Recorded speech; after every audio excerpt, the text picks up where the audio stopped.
All right, guys, so we just did some touch sensors, so now we're gonna move on to color sensors. And there's a lot of different stuff that you can do with this, so this video might be a little bit longer, but definitely gonna be just as fun as the others.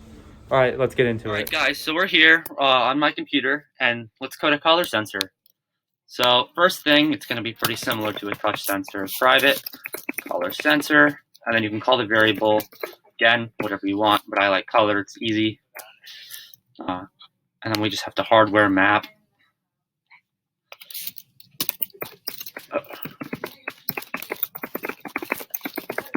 And then this is a color sensor class. And then the name and config was just color, but again, that can be whatever you'd like. So then you have your sensor configured. You have it initialized and configured, actually. So now we're just gonna make it display the values that it's reading, and we can do that using the telemetry, or you can use this in your code. But so the one thing that's interesting about the color sensor is that there are a multitude of values that it can give you back on the basis of what color you are looking for. So I'm going to start with the color red. You can pick any color. And then you do color dot red, like that. And that'll return the redness that it's reading. If you do, you can copy and paste. If you copy and paste, and then you make this blue or any other color that you'd like, you just have to change this to color.blue, but it'll return the blueness that the color's seeing. And you get the point, but I'm also going to do green for demonstration's sake.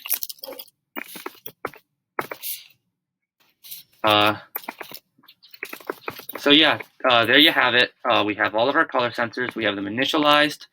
We hardware mapped it, and then we got it to display the value of what it's seeing. And we went over the fact that you can do that on the basis of what color you'd like to look for.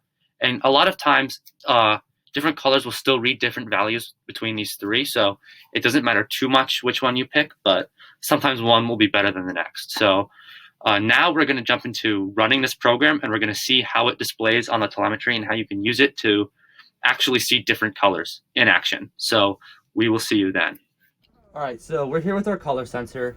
So we're gonna run this code, and we're gonna show you how it displays values. Again, this little green plastic piece thing is 3D printed.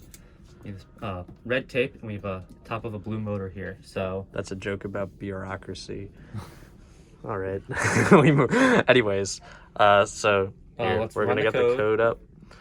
We gotta get sensors. That's the code we're using.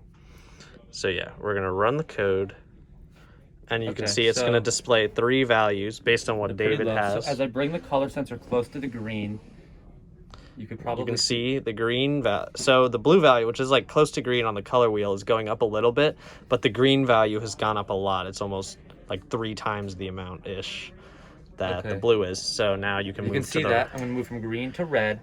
Red tape. And now the value on the red should go up. Yes, now the red is much higher than all three. Okay, and then you can head to the blue motor. And then is the value of the blue going up? Yeah, it's not a great blue. It's higher than green. It's pretty high. So it's higher. But like, remember, you can use blue or green for this, and you'd still probably get something similar because that's not a perfect blue out there. But really, you don't need to use all three of them. You can just call the blue to get something done. It'll be high enough for you to use an if statement. So yes. Something I would like to mention is that you might be able to do this with other colors. We haven't really tested it in our robot.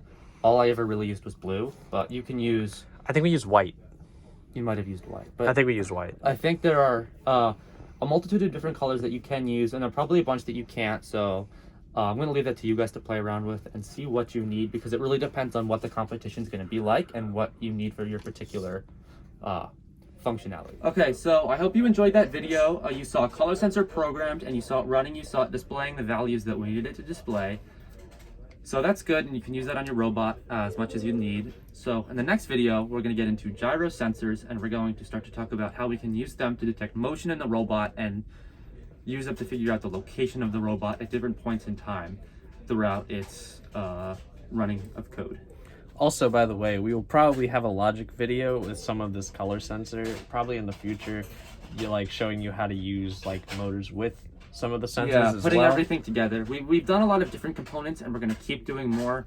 But once we sort of get through everything, we're gonna put everything together, as we talked about mechanism And like all that stuff. how everything works together. We'll get into that later. So Well, anyways, we'll see you guys in the next one. see you guys.